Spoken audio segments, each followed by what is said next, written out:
Happy Sunday, my friend. I'm sending you blessings and hopes and wishes for joy, love, abundance, peace, and health in your life and in your loved ones' lives.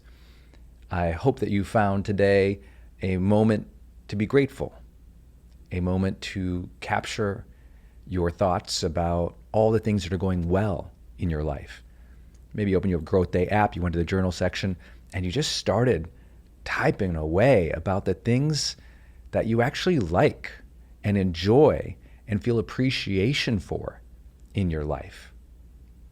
I'm a person who always had a very active faith, even before I had, any sense of the religious world or history or an understanding of how people's faiths and archetypes shape how they feel and how they live their lives. I just always had a sense of connection, a sense of, maybe something beyond me, a sense of flow or universe, or what I think of as spirit or consciousness that was beyond my own body.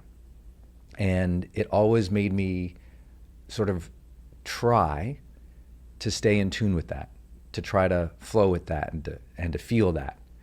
And as the years have worn on and I've deepened my own practices in the era of spirituality, what I always kind of come back to is that flow, that sense, that thing that's larger than the self. It always brings to me a sense of reverence for life, and it brings to me appreciation or gratitude. Sometimes it's hard to stay connected to a bigger picture, a bigger flow, a trust in the universe when you're so busy, when there's so many things going on, when things don't work out well, when you're frustrated, when you're hurt, when your health isn't good, when there's too many things to do and you're overly caffeinated and freaked out. It's just easy to forget that. Today, I'd like to talk about just a simple topic that I think about a lot when I think about spirituality, when I think about that flow, that consciousness, something beyond me. And that is just what all the sages in history from every major spiritual text I've ever read talk about. And that there's somehow there's an equation, whether you believe in a religion or not, or you have a spiritual practice or not, or whether you believe in a God or something beyond us, or multiple gods or nothing. I can share with you that there is something I know you want, and there is something I know that has pervaded the themes of every great wise teacher of all time, that there's been one thematic element and there's been one thematic yearning of humankind from its recorded history. It's a very important topic today for your daily fire, and that personal development topic today is love.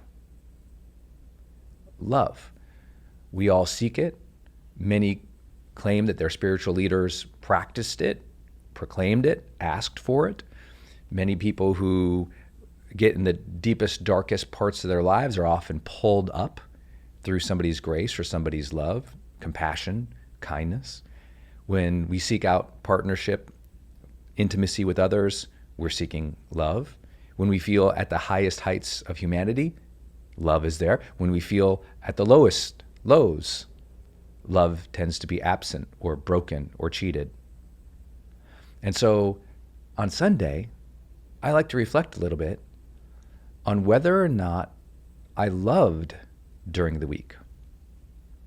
Now, if you know my story with my car accident, I learned that, and I believe that the way I evaluate myself at the end of my life is asking questions of, did I live, and did I love, and did I matter? So this has been a major part of my practice for the last 25 years. But this question of, did I love this week, is so tangible. Show me.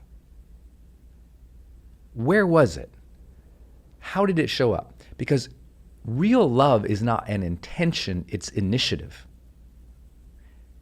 It's not just a sense of purpose, it is a practice. So where did it show up? Because isn't it true we all want love? So the way to experience that is to be generous with it, not just hope to receive it. So where, in this last week, Did you take a moment to demonstrate love, to show love, to be generous with love? And this can be the familial type of love.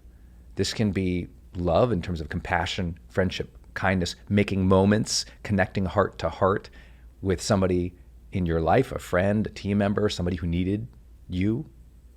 It could be a demonstration of taking somebody out. It can also be a demonstration of just sitting with somebody and listening well. I think there's a million acts of love that make a difference. Often, I believe it's really holding space with people, listening, accepting them. It's about allowing them to be themselves and honoring their own journey as a unique spiritual entity from yours, somebody who we are connected with in a sense of oneness, so they deserve our respect and our care and our compassion, and also enough care, compassion, and respect to let them be themselves. It can be an act of making simple moments with people. If you read the Motivation Manifesto, you know there's a chapter at a spiritual level of love in there that I hope that you will read one day if you haven't yet. And people often talk about that book with me and that chapter specifically. And yet my favorite chapter is actually the latter chapter, the final chapter in the Motivation Manifesto, about learning to slow down time. I think when you slow time with another person, when you really get in sync with their energy, with their flow, something magical happens. When you really slow down a moment and look them in the eye and hold that look for 2 beats longer, that's where that connection is. When someone's sharing something with you and you just listen for 2 beats longer before you jump in with your idea, that's where the connection is. It's the space in between, the moments of appreciation and respect and, yes, love that allows them to feel you sensing them. It's one of the highest arts in all acts of high levels of coaching, is that moment where there's really a sense of that energy, that trust, that reverence. Yes, I will say it, that love between people. That I think that a differentiator in my career is I never was scared of that emotion. I was never scared to let people know that I love them, because I'm a person who's had plenty of experiences facing my own mortality. And I've had plenty of experiences of seeing somebody at a conference, talking with a friend, and then them passing away, unknown or tragic circumstances, days or weeks later. Life is precious. There's someone in your life, maybe you could send a loving note today, a loving message, a loving text, just something to say, hey, I appreciate you. I honor you. I love you.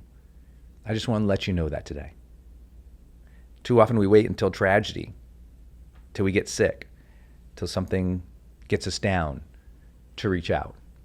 Maybe part of your Sunday practice is just proactively reaching out for no reason, to give a shout out of love to some family, to some friends, to some people that you really care about. Maybe part of your Sunday practice isn't just to read about spirituality or just to attend that prayer or just to be part of that church service, but it's an actual outreach of love to the very circle that the universe and God has put around you. Think about that. You've met the people that you have met in life for a specific reason that you probably don't even know. I believe I don't know. And yet here they are in my life. Out of 7 billion people, what are the odds? I will tell you, the people around me, they know I care. I send them notes. I hold space for them. I'm actively reaching out. I'm trying to demonstrate compassion, empathy. Yep, love. I think it's so important. Make your practice on Sunday the act of reaching out and being generous and vulnerable and thoughtful to those who you love.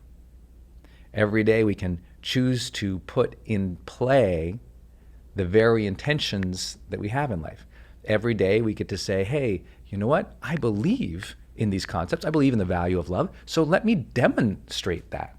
This is how you gain congruence. This is how you gain self-respect. This is how you progress your life. Every day you say, hey, I believe in these concepts. Let me practice them. And if you believe in any way that in spirituality or a great benefit of life is love, then take this day to share that love, because every day is a good day to love and grow.